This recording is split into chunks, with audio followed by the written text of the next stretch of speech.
मैंने ये कहाँ से निकाल दिया यार, ये थोड़ी पढ़ रहे हैं अपन ने कल 2 टॉपिक छोड़ दिए थे भगवान भरोसे। तो अपन लोगों को शुरू करना है एप्रोप्रिएशन से। क्या करना है? यहाँ तक हम लोग सक्सेसफुली रिवाइज कर चुके हैं। कल यहाँ तक बता दिया था, एक कॉन्ट्रैक्ट का अगर एक ब्रांच लीगल हो एक इलीगल हो, तो अगर दोनों का कंसिडरेशन सेम है तो वॉइड, और दोनों का कंसिडरेशन अलग अलग है तो वैलिड वाला वैलिड और वॉइड वाला वॉइड। मतलब लीगल वाला वैलिड और इलीगल वाला वॉइड। यहाँ से आज बात करनी है। एक बार थोड़ी और रिवीजन करना है कि याद है आप लोगों को, हम लोगों ने, मैंने आपको कहा है चैप्टर की शुरुआत नीचे से करनी है, डिस्चार्ज से। डिस्चार्ज के कितने मोड हैं? 9। एक परफॉर्मेंस, एक impossibility of performance, mutual agreement, operation of law, lapse of time, breach of contract, और प्रॉमिसी नेग्लेक्ट करे और प्रॉमिसी वेव कर दे, रेमिट कर दे, वेव कर दे, रेमिट कर दे, और last merger of right, inferior right superior right में मर्ज हो जाए तो इंफीरियर राइट वाला कॉन्ट्रैक्ट खत्म हो जाता है, डिस्चार्ज हो जाता है। जैसे आप बीकॉम से करते करते सीए करने लग जाओ तो बीकॉम वाला अपने आप खत्म हो जाएगा। आपने मेरी लैंड लीज पे ली और उसी लैंड को आप खरीद लो तो लीज वाला एग्रीमेंट अपने आप खत्म हो जाएगा। डिस्चार्ज के 9 मोड में से पहला मोड कौन सा था? परफॉर्मेंस, जिसमें हमने क्या क्या पढ़ा? परफॉर्मेंस 2 तरह की होती है, एक्चुअल और अटेम्प्टेड। परफॉर्मेंस के वैलिड रूल्स, फिर परफॉर्मेंस कौन देगा, who is liable to perform, promisor वगैरह वगैरह। फिर असाइनमेंट और सक्सेशन क्या होता है, फिर जॉइंट प्रोमिसर कौन है, जॉइंट प्रोमिसर में सब लायबल है कि एक लायबल है, उसके मरने के बाद क्या होगा, जॉइंट प्रोमिसर के मरने के बाद क्या होगा। These all aspect has been covered in earlier classes. Next शुरू करें अब लास्ट टॉपिक, ये भी परफॉर्मेंस में ही है। किसमें है ये? Appropriation of payment. क्या नाम है इस टॉपिक का? अभी जैसे सपोज करो वीडियो काली आ रही है, सालो काले लोगों ले आओ, गोरांश आओ, जरूरत है आपकी।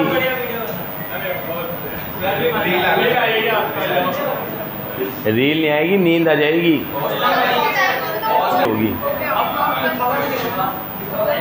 हाँ हाँ, हो गया सही? सही है भाई। याशी का चेहरा देख। चलो जो भी आ रही है तुम्हारी एस कराओ यार, वैसे भी गुंजन कौन सा वीडियो देखता है। चलो अब हम लोगों ने बात करनी है आज एप्रोप्रिएशन ऑफ पेमेंट। देखो ये लोग इतने बड़े वाले हैं कि इन्होंने, अगर आज मान लो मैंने तुम लोगों को परफॉर्मेंस देनी है पढ़ाने की, तो मैं उसकी बात कर रहा हूँ। मान लो मुझे तुम्हें परफॉर्मेंस देनी होती पेमेंट करने की, तो पेमेंट के भी रूल बता रखे। आज ये सपोज करो मैंने तुम्हें प्रॉमिस किया कि मैं तुम्हें 1 लाख रुपए दूंगा इस डेट पर, तो मैं हो गया प्रॉमिसर। अब वो 1 लाख रुपए मुझे तुम्हें देने हैं तो ये तो पेमेंट करनी है। पेमेंट के क्या रूल? अब इसमें उसमें तो पढ़ाया प्रॉमिसर की स्किल के डिपेंडेंट है, तो उसकी स्किल होनी चाहिए फलाना। पेमेंट में क्या स्किल है? मैं नहीं आऊँगा तो मेरा भाई आ जाएगा देने। इसमें भी इन्होंने रूल बनाए, और रूल क्या बनाए कि एप्रोप्रिएशन के रूल ये कहते हैं कि if you have to pay several debts, बहुत सारे डेब्ट पे करने हैं आपको, and you are paying 1 lump sum amount, और आप एक लमसम अमाउंट पे कर रहे हो, तो कौन से डेब्ट का पेमेंट पहले एडजस्ट होगा, इसके लिए ये रूल है। फॉर एग्जांपल, आपने मेरी दुकान पे एक बिल भेजा, बिल 1 जो 1 लाख रुपए का था, फिर आपने बिल 2 भेजा जो 2 लाख रुपए का था, और फिर आपने बिल 3 भेजा जो 3 लाख का था। टोटल पेमेंट कितने की थी? मैंने क्या करा, मिस्टर ए को पेमेंट करनी थी, तो मैंने मिस्टर ए को लमसम 4 लाख रुपए भेज दिए।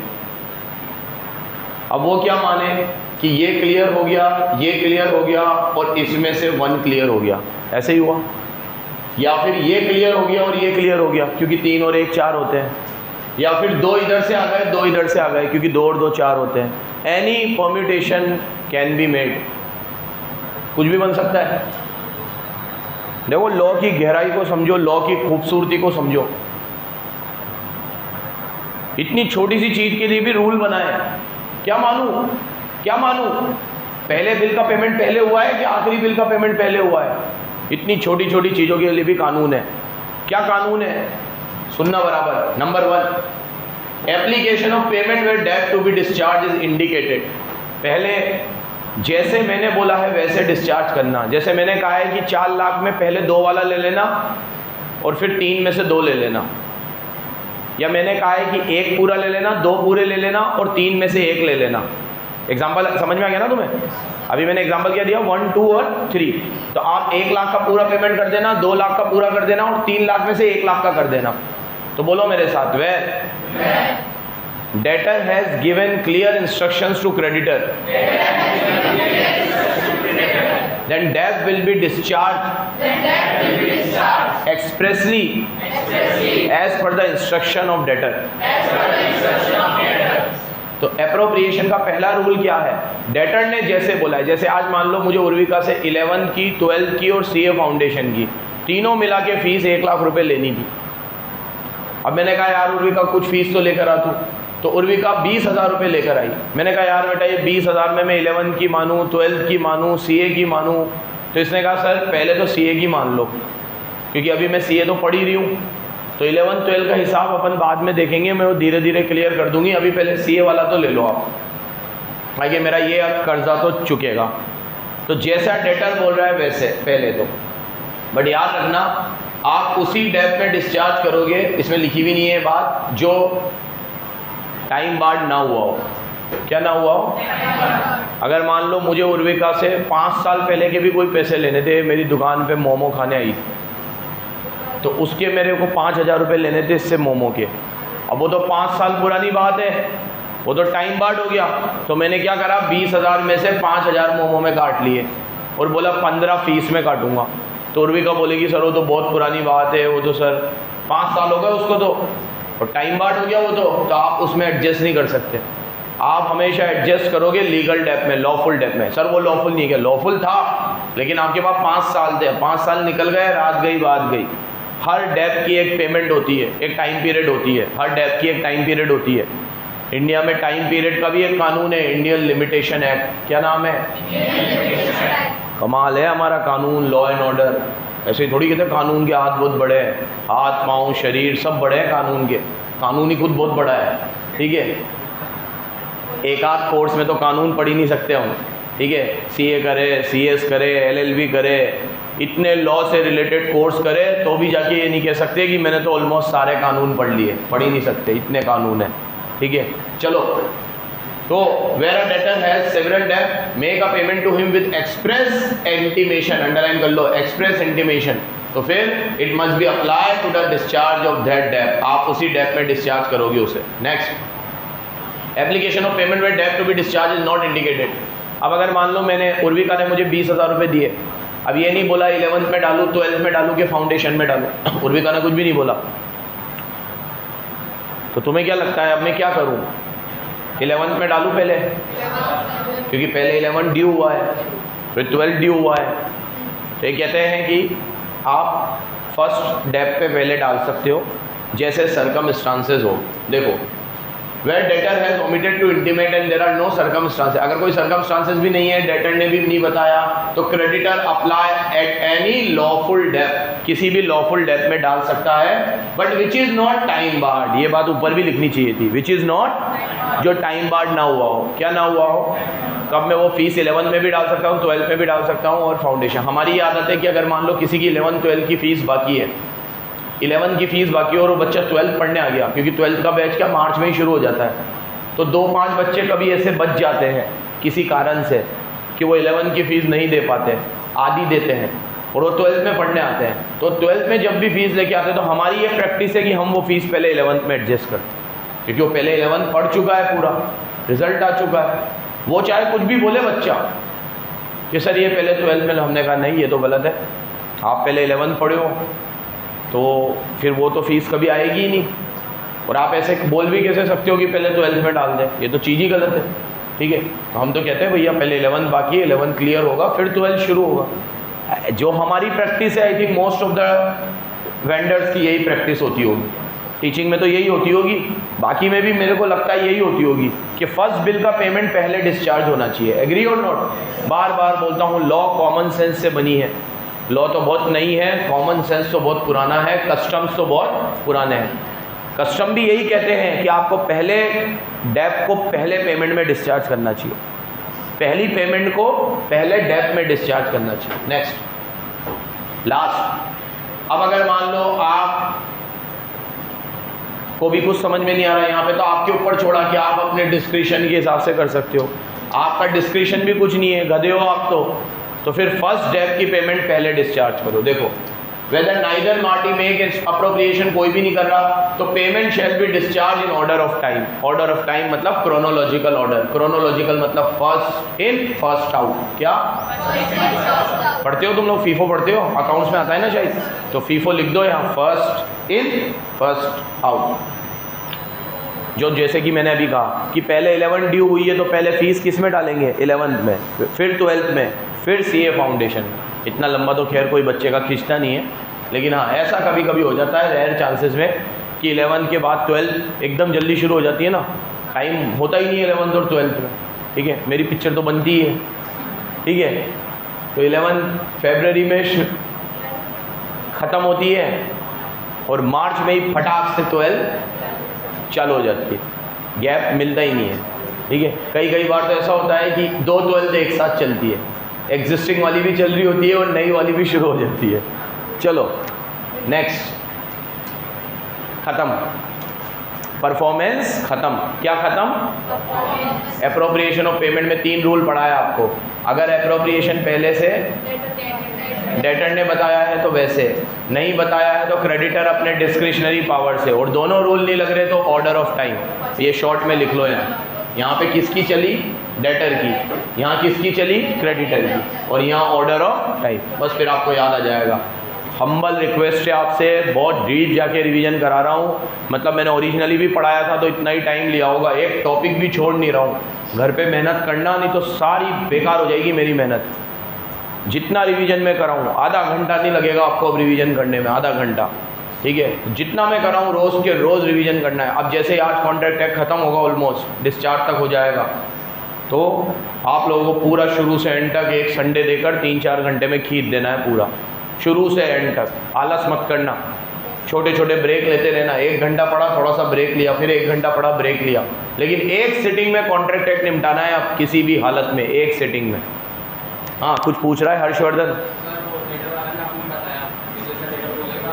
हाँ जैसे अब लास्ट वाले में उसको 2 साल लगे, हाँ उसका था उसको 5 साल हो गए टाइम बाद, हाँ फिर वो 10 वाले का पेमेंट करेगा। हाँ, नहीं करेगा ना, तो इसीलिए तो आपके पाले में बॉल है ना। आप टाइम बार्ड डेप को होने ही क्यों दे रहे हो? टाइम बार्ड, एक बार डेप टाइम बार्ड हो गया तो फिर वो थोड़ी चुकाएगा, और ना आप मांग सकते हो। एक बार टाइम बार्ड हो गया ना बेटा, तो मैं लीगली तुझसे मांग ही नहीं सकता वो पैसा, क्योंकि तभी तो टाइम बार्ड हुआ है वो। हाँ, गलत हो गई, बिल्कुल गलत हो गई, लेकिन इसमें गलती ये है कि गलती तो पहले हो चुकी थी। अब आज आप किसी चीज़ को पकड़ के बैठ जाओगे कि तूने मेरे पहले वाले पैसे नहीं चुकाए तो तू पहले चुका। हालांकि मैंने तुम्हें क्या कहा, इसके लिए रेफरेंस आपको लिमिटेशन एक्ट का लेना है। लिमिटेशन एक्ट में हर चीज़ के टाइम बार्ड होने का एक पीरियड है। तेरे को पता है इनकम टैक्स भी टाइम बार्ड हो जाता है। जैसे आज मान ले तूने 1990 में 4 करोड़ रुपए कमाए थे और उस समय इनकम टैक्स वालों ने तो उससे कोई टैक्स नहीं मांगा, तो आज 2024 में नहीं मांग सकते, वो टाइम बार्ड हो गया, वो रात गई। हर चीज़ की एक लिमिटेशन होती है, वो कहते हैं ना हर चीज़ की एक लिमिट होती है, इनफ इज़ इनफ। ठीक है, तो यहाँ भी लिमिट है, एक लिमिट है, उस लिमिट में आप अपने डेप को रिकवर करवा सकते हो तो करवा लो, नहीं तो हप्पा। नेक्स्ट, डिस्चार्ज का एक मोड था म्यूचुअल एग्रीमेंट, तो इसको नाम दो म्यूचुअल एग्रीमेंट।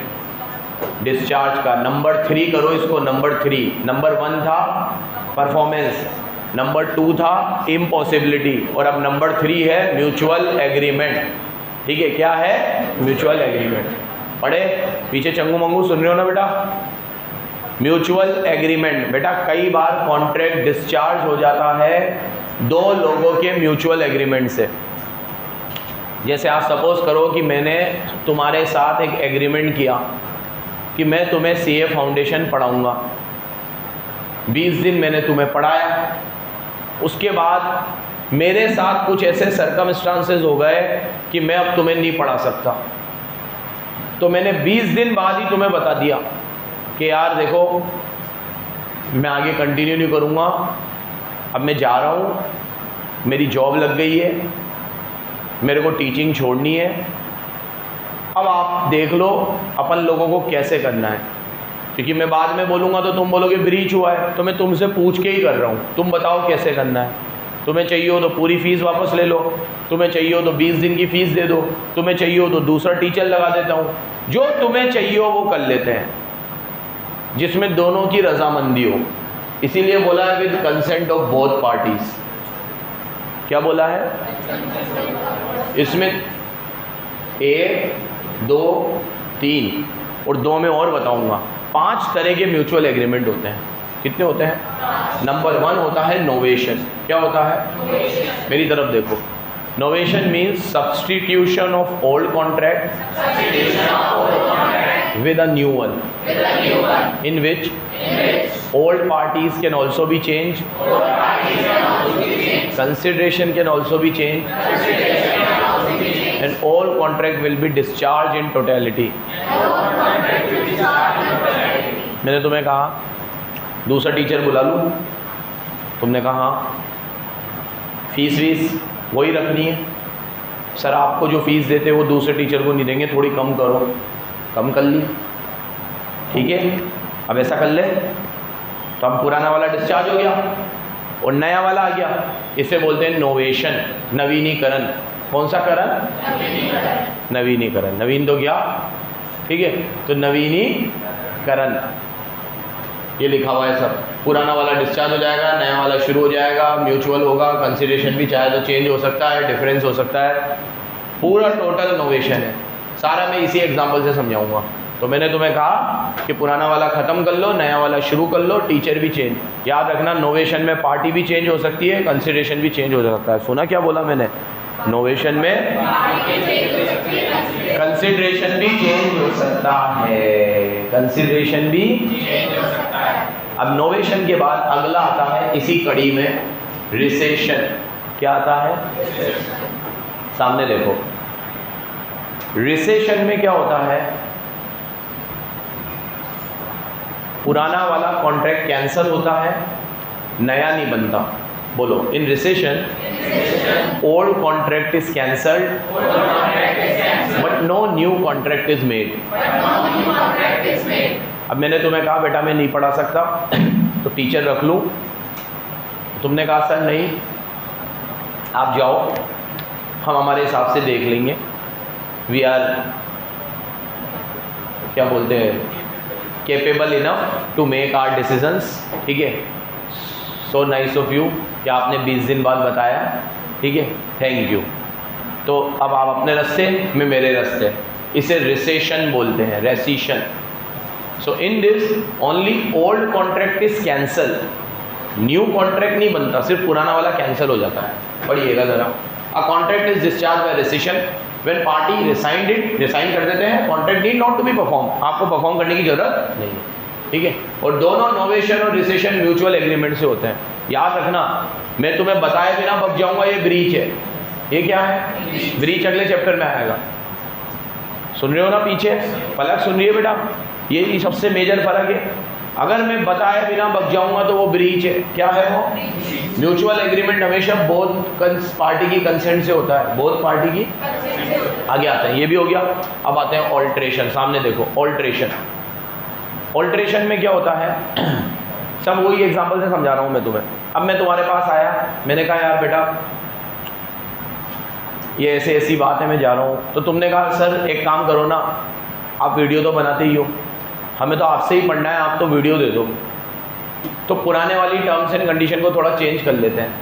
आप थोड़ा वीडियो से पढ़ा देना, थोड़ा लाइव पढ़ा देना, फिर वहाँ से जूम पे क्लास ले लेना, हम आपसे पढ़ लेंगे, बट नया टीचर मत रखो सर। ये कॉन्ट्रैक्ट को तो कर लो जैसे तैसे, अगली बार की अगली बार देखेंगे। तो ये आपने क्या करा? टर्म्स एंड कंडीशन को थोड़ा वेरिएट कर दिया, इसे बोलते हैं ऑल्ट्रेशन। अब ये कहता है कि ऑल्ट्रेशन और नोवेशन में बहुत फ़र्क नहीं है। मैं कहता हूँ एक मेन फ़र्क है, नोवेशन में पार्टी चेंज हो जाती है, ऑल्ट्रेशन में पार्टी चेंज पढ़ो। As in novation and rescission where parties agree to alter it, the original contract resigned हो जाएगा और it need not to be performed. In other words, contract is discharged by rescission or alteration. अब ये कह रहा है the distinction between novation and alteration is very slender. Slender मतलब बहुत बारीक फर्क है, और मैं कहता हूँ बारीक फर्क नहीं है, बहुत बड़ा फर्क है।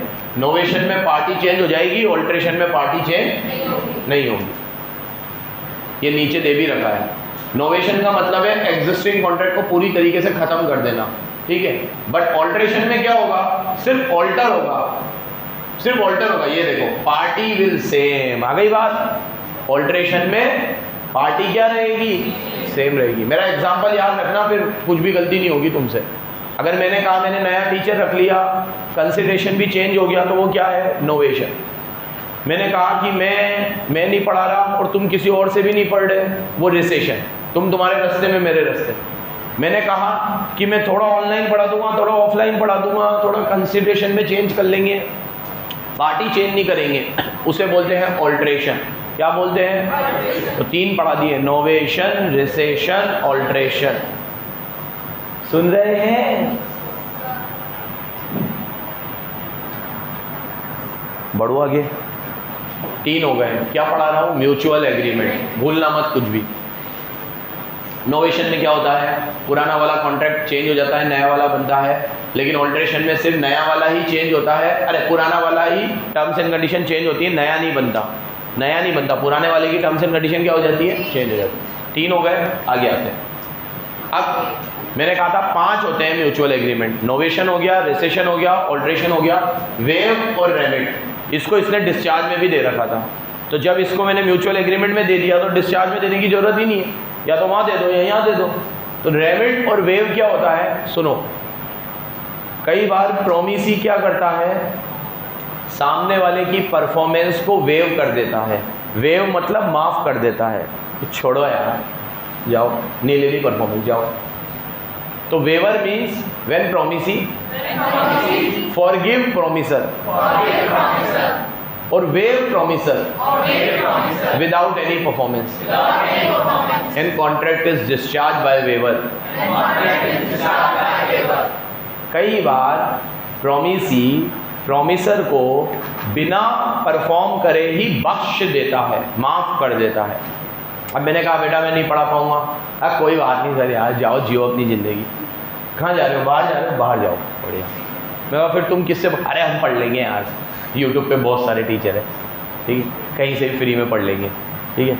मैं कहा फीस भी छोड़ो यार, जाओ, ठीक है। मैं फीस तो ले, अरे जाओ, दुआ करना, दुआ में याद रखना, ठीक है, दुआ करना बस पास हो जाए। जहाँ भी रहो खुश रहो, हम भी खुश रहेंगे, आप नहीं हो तो, ठीक है। इसे बोलते हैं वेवर। क्या बोलते हैं, और रेमिटेंस में क्या होता है, थोड़ा बहुत अपन वेव कर देते थे। तूने कहा कि सर एक काम करो, आप जाओ जी लो अपनी ज़िंदगी, वो फीस भी दे दो, फीस तो दे दो आप, बाकी आप जाओ। तो रेमिटेंस में क्या होता है, हम सामने वाले को परफॉर्मेंस से तो माफ़ कर देते हैं, लेकिन जो हमने दिया है वो ले लेते हैं।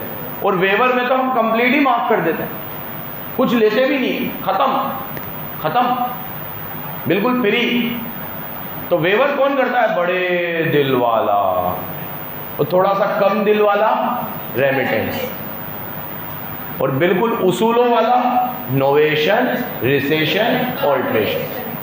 क्योंकि नोवेशन, रिसेशन, ऑल्ट्रेशन में हम माफ़ नहीं कर रहे, टर्म्स एंड कंडीशन को चेंज कर रहे हैं, बट कॉन्ट्रैक्ट तो करना पड़ेगा सर आपको, नहीं तो दूसरा टीचर लगाना पड़ेगा या कुछ भी करना पड़ेगा। when matter is about business, Jignesh is Jignesh, ठीक है। तो भैया 3 ऐसे हैं, 2 ऐसे हैं, ये ख़त्म हुए।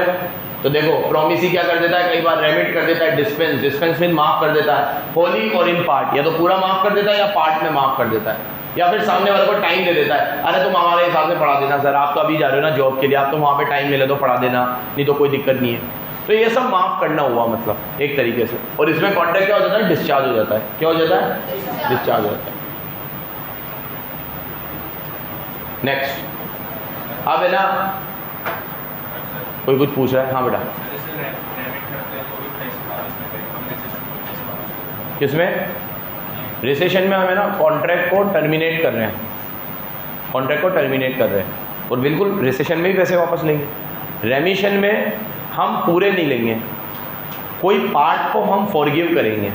अगर हम कोई भी पार्ट को फॉरगिव नहीं कर रहे हैं ना, तो रेमिशन वेवर के साथ आएगा ही नहीं, फिर रेमिशन रिसेशन के साथ आएगा।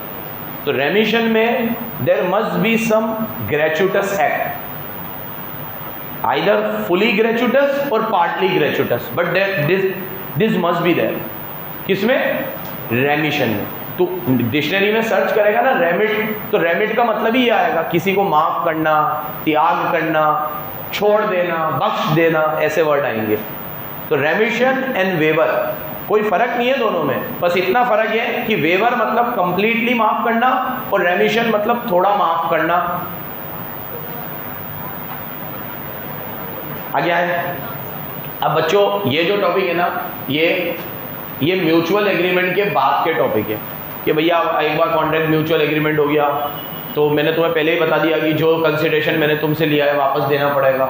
मान लो कॉन्ट्रैक्ट वॉइड हो गया तो भी यही होगा कि जो कंसिडरेशन मैंने तुमसे लिया है वापस देना पड़ेगा। तो इसी बात को थोड़ा डिटेल में लिख रखा है। देखो, when a person at whose option contract voidable, अगर कॉन्ट्रैक्ट वॉइडेबल हो गया तो party is not need to perform, तो आपको परफॉर्म ही नहीं करना क्योंकि आप प्रॉमिसर और कॉन्ट्रैक्ट अवॉइडेबल हो गया तो खत्म हो गया। लेकिन party rescinding avoidable contract if has received any benefit, अगर कोई भी बेनिफिट रिसीव हुए, मैं तो मना कर रहा हूँ कि मैं तो मेरी जॉब लग गई, फलाना लग गई, मैं तो जा रहा हूँ, तो मेरे को अब परफॉर्मेंस नहीं देनी, तो प्रॉमिसर अपनी ऑब्लिगेशन से डिस्चार्ज हो गया।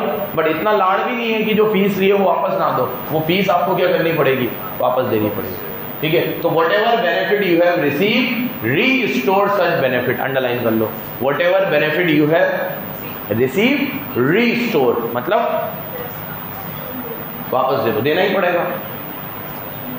ये वॉइडेबल में भी होगा और ये सेम चीज़ वॉइड में भी होगी। ये अगर वॉइड हो जाएगा तो भी यही होगा। ये देखो, ये लिखा हुआ, अगर आपने कोई भी बेनिफिट डिस्चार्ज रिसीव किया है तो आपको रीस्टोर करना पड़ेगा, कंपनसेट करना पड़ेगा। तो वॉइड हो कि वॉइडेबल हो, हराम का नहीं खाना किसी का भी। क्या नहीं खाना?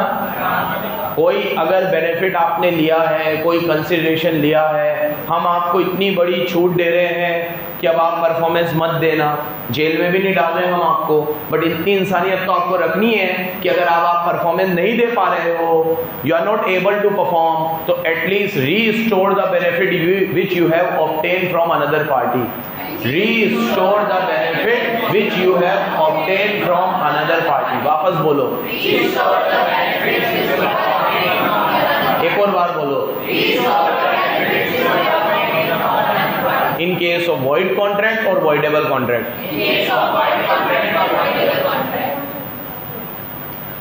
खत्म। कम्युनिकेट करना पड़ेगा, और ये मैंने पहले ही पढ़ा दिया। नेग्लेक्ट वाला पॉइंट तो डिस्चार्ज में है। किसमें है? Card disk. जब भी आप कॉन्ट्रैक्ट को खत्म करो कम्युनिकेट करना पड़ेगा। छोटा सा पॉइंट है कार्ड डिस्क को भी, डिस्चार्ज आ गया। अब देख लो वापस से, परफॉर्मेंस पूरा पढ़ लिया, म्यूचुअल एग्रीमेंट पढ़ लिया, लिख दो यहाँ नोवेशन, रेमिशन, ऑल्ट्रेशन, ये रहा लिखा हुआ है। इम्पॉसिबिलिटी पढ़ लिया।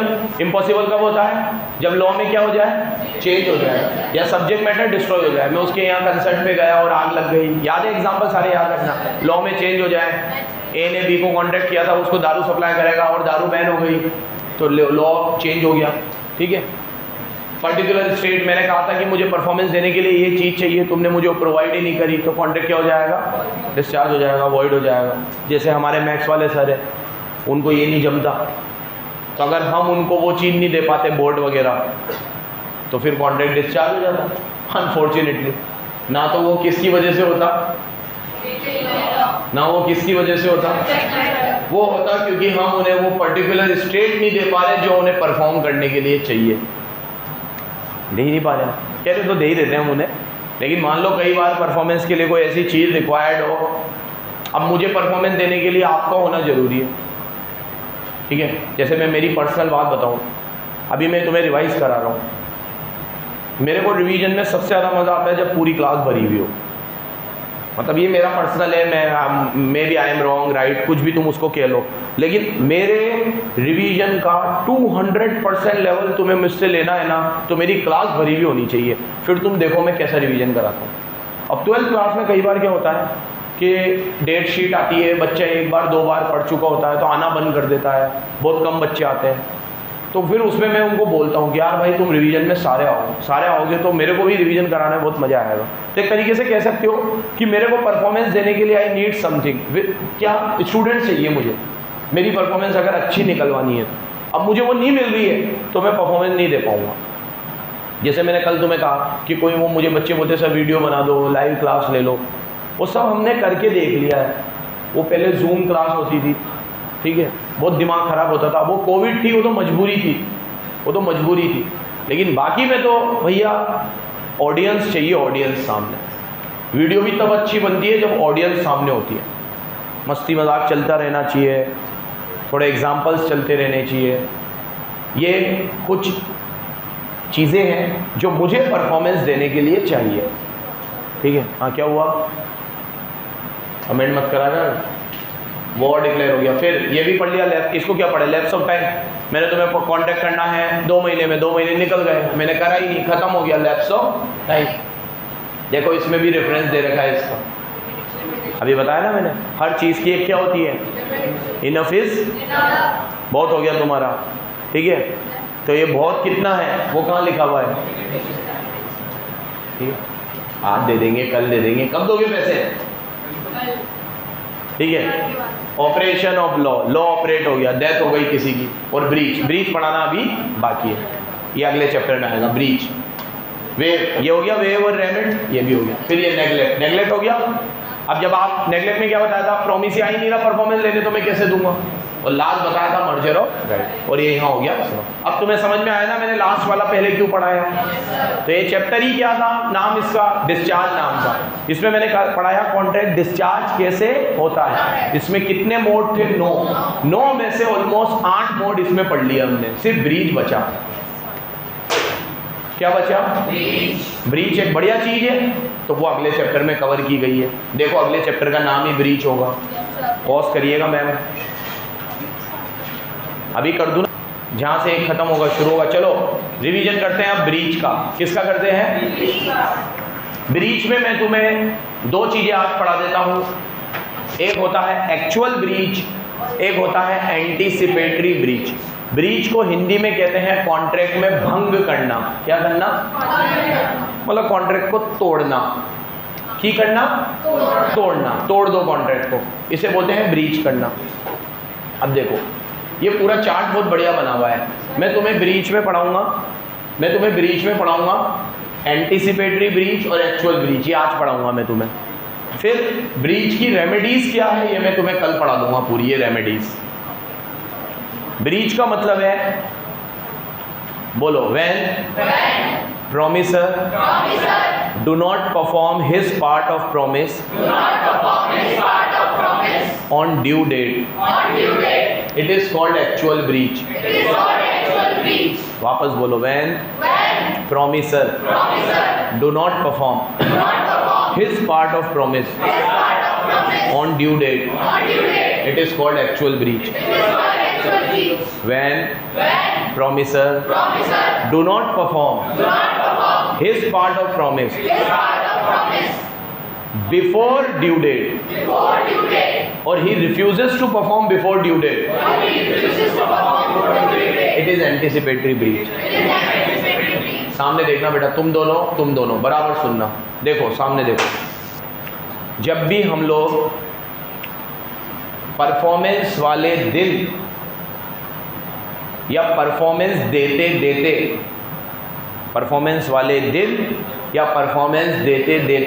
ऑन द ड्यू डेट और ड्यूरिंग द परफॉर्मेंस, कॉन्ट्रैक्ट करने से मना कर देते हैं तो उसे एक्चुअल ब्रीच बोलते हैं। और जब हम लोग पहले मना कर देते हैं तो उसे एंटीसिपेटरी ब्रीच बोलते हैं। क्या बोलते हैं, तो देखो पहले इससे एंटीसिपेटरी समझाया है, तो एंटीसिपेटरी का मतलब है, बस इसमें तुम बिफोर को टिक कर लो। बिफोर, आप पहले अपनी अनविलिंगनेस जाहिर कर देते हो बिफोर, भले वो वर्ड से करते हो, रिटर्न में करते हो या इम्प्लाइड करते हो। इम्प्लाइड कैसे, अभी जैसा सपोज करो मैं तुम्हें एग्जाम्पल दिया था, वही वाला एग्जाम्पल लेंगे कि उर्विका ने कॉन्टेक्ट किया था निवेदिता से कि इसकी पिक्चर बनाएगी संडे को। कब बनाएगी, संडे को। ठीक है। अब निवेदिता ने बोला भैया ठीक है उर्विका आएगी मेरी पिक्चर बनाने संडे को। उर्विका ने फ्राइडे को ही मना कर दिया मैं तेरी पिक्चर नहीं बनाऊंगी, किसी और से पिक्चर बनवा ले, ठीक है। तो ये हो गया ब्रीच। लेकिन ये इसने फ्राइडे को मना किया है, मतलब बिफोर, तो ये वर्ड से मना किया। ये कंडक्ट से भी मना कर सकती थी, जैसे इसने फ्राइडे को लंदन का टिकट करा लिया अपना। अब अगर ये फ्राइडे को लंदन जाएगी तो संडे को वापस आ जाएगी क्या? हाँ, लंदन है, ठीक है, लापतागंज थोड़ी है, तो ये नहीं आएगी ना एक दिन में। तो ये एंटीसिपेटरी ब्रीच है। क्या है ये? तो या तो आप बाय वर्ड मना कर दो या बाय कंडक्ट मना कर दो। बोलो, बाय वर्ड और बाय कंडक्ट। एक बार और एंटीसिपेटरी की डेफिनेशन बोलो। When promisor refuses to perform his part of promise before due date of performance, it is called anticipatory breach. It may take place expressly by words or by conduct of promiser. आपको उसके शब्दों से पता चल जाएगा कि वो performance नहीं देगा, या उसके कंडक्ट से पता चल जाएगा। दोनों एग्जांपल याद रखना। शब्दों से जब इसने फ़ोन करके मना कर दिया, और कंडक्ट से जब इसने लंदन का टिकट करा लिया। नेक्स्ट, एंटीसिपेटरी ब्रीच में किसने मना किया? कौन था हमारे एग्जांपल में प्रॉमिसर? उर्विका। उर्विका ने किसको मना किया? निवेदिता को। निवेदिता कौन थी? प्रॉमिसी। कौन थी? अब now Nivedita have two options, underline, he have two options. She, ये एक ही बात है, शी है। मैंने तुम्हें कहा था ना कि एक लॉ तुम्हें पढ़ाऊंगा मैं इंटर में, जनरल क्लोज एक्ट। वो ये बताता है कि लॉ को कैसे पढ़ा जाता है। तो उसमें एक सेक्शन है, सेक्शन 13, वो कहता है मैस्कुलिन जेंडर का रूल। मैस्कुलिन जेंडर का रूल ये कहता है कि किसी लॉ में अगर ही लिखा हुआ है तो उसका इंटरप्रिटेशन शी भी है, और शी लिखा हुआ है तो उसका इंटरप्रिटेशन ही भी है। जैसे यहाँ लिखा हुआ है ही, तो क्या ब्रीच करने वाले सिर्फ लड़के ही होते हैं? हाँ, सही बात है ना। हमें तो ऊपर वाले ने वो नफरत की मिट्टी से बनाया है। हाँ, अरे मतलब नफरत। तो सोसाइटी में जब ये परसेप्शन चेंज होगा ना, तब असली इक्वालिटी आएगी।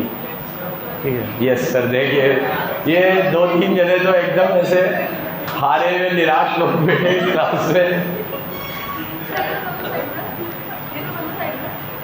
ये देखो, सुनो, तो मैस्कुलिन जेंडर का रूल ये कहता है कि ही का इंटरप्रिटेशन आप शी से भी कर सकते हो। तो यहाँ पे बात हो रही है प्रॉमिसी को 2 ऑप्शन मिलेंगे। तो यहाँ मेरे एग्जांपल में प्रॉमिसी है निवेदिता। अब निवेदिता को उर्विका ने मना कर दिया पिक्चर बनाने से, तो निवेदिता के पास 2 ऑप्शन है। To treat the contract rescind immediately, या तो ये हाथों हाथ कॉन्ट्रैक्ट को रिसाइन कर ले और डैमेजेस क्लेम कर ले फ्राइडे को ही। और next, not resign immediately but keep the contract alive. Contract को क्या रखे? अलाइव। कि निवेदिता ये सोचे कि आज तो फ्राइडे है, उर्विका ने मुझे मना किया है, लेकिन मुझे पता है संडे को उर्विका का दिल मान जाएगा, उसका ज़मीर जाग जाएगा, वो मुझे धोखा नहीं दे सकती, वो संडे को ज़रूर आएगी, मेरी पिक्चर ज़रूर बनाएगी। ठीक है, ऐसा हो ही नहीं सकता कि उर्विका मेरी पिक्चर ना बनाए। ठीक है, मैं तो नई ड्रेस भी लेकर आई हूँ कि उर्विका आएगी, मेरी पिक्चर बनाएगी। अब इसमें अगर उर्विका का ज़मीर सच में जाग गया and she came on Sunday, कैसा लगा मेरा सरप्राइज? तो अब निवेदिता को कॉन्ट्रैक्ट करवाना पड़ेगा, बॉल उसके पाले से निकल गई। अब निवेदिता ये नहीं बोल सकती कि तूने तो फ्राइडे को मना किया था ना, तो मैंने तो पिक्चर बनाने के लिए सना को बुला लिया, तो ये सना भी आ गई। अब मैं तेरे से क्यों बनवाऊँ? तूने तो मना किया था, तो मैंने तो सना को बुलाया, सना बनाएगी। तो अब आपको सना और उर्विका दोनों से पिक्चर बनवानी पड़ेगी। हाँ ऐसा क्यों, ऐसा ही है, ऐसा क्यों क्या होता है, आपने कॉन्ट्रैक्ट को रिसाइन थोड़ी किया है, you have treat the contract alive. तो अब अगर उर्विका आ जाती है परफॉर्मेंस देने तो you have to accept it, you have to. In fact इसमें एक और बात सुन लो, बस फिर लेक्चर खत्म कर रहा हूँ।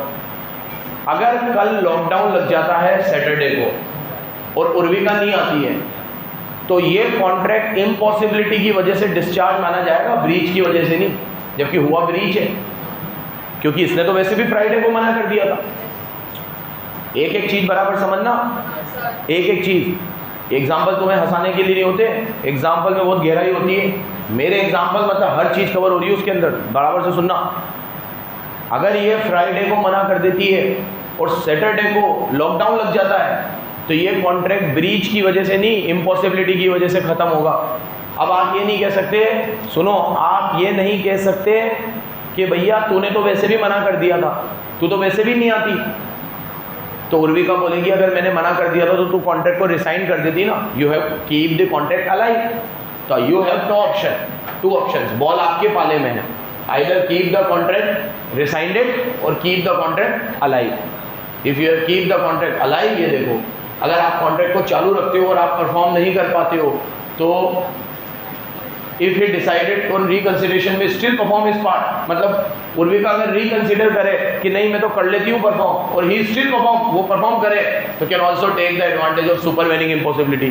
तो अगर सुपरवेनिंग इम्पॉसिबिलिटी हो गई जो कल पढ़ाई थी, वॉर डिक्लेयर हो गया, सब्जेक्ट मैटर डिस्ट्रॉय हो गया, लॉकडाउन लग गया, तो वो सुपरवेनिंग इम्पॉसिबिलिटी का भी फायदा उठा सकती है कल चलकर।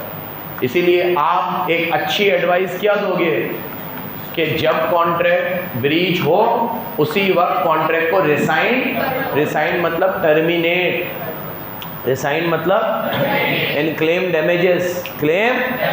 अब मैं कल पढ़ाऊंगा, आप एक्चुअल ब्रीच तो टिक कर लो, या तो आप at the time of performance मना कर दो या ड्यूरिंग द परफॉर्मेंस मना कर दो। जैसे उर्विका आई संडे को और संडे को आके ही मना कर दिया, निवेदिता मैं तेरे को मना करने आई हूँ, मैं पिक्चर नहीं बनाऊँ। तो बोला यार कल मना कर दी थी, वो एंटिसिपेटरी ब्रीच था, आज मना कर रही है, एक्चुअल ब्रीच तो ब्रीच होता है। अब ये ज़्यादा खराब है एक्चुअल ब्रीच, क्योंकि आप पहले मना करो तो कम से कम सामने वाले को कोई ऑप्शन तो हो, आप तो एकदम उसी दिन मना कर दो, खराब तो दोनों ही है, लेकिन ये ज़्यादा खराब है। अब ड्यूरिंग का परफॉर्मेंस का क्या मतलब है कि उर्विका पिक्चर बनाते बनाते मना कर दे, मैं ये ड्राइंग कर रही है, ये बराबर फ़ोन आया, हाँ अच्छा चलो आ रही हूँ, तो बेचारी पॉज देके खड़ी है, वो मना करके चली गई। तो ये ड्यूरिंग द परफॉर्मेंस भी मना करना ब्रीच है, ऑन द डेट ऑफ मना करना भी ब्रीच है, और दोनों एक्चुअल ब्रीच है। और पहले मना करना एंटिसिपेटरी ब्रीच है। पहले मना करना क्या है? अब मैं आपको ये सारी रेमेडीज कल पढ़ाऊंगा, कितनी रेमेडीज होती है। धन्यवाद, बंद कर दो। अब एक बात सुनो।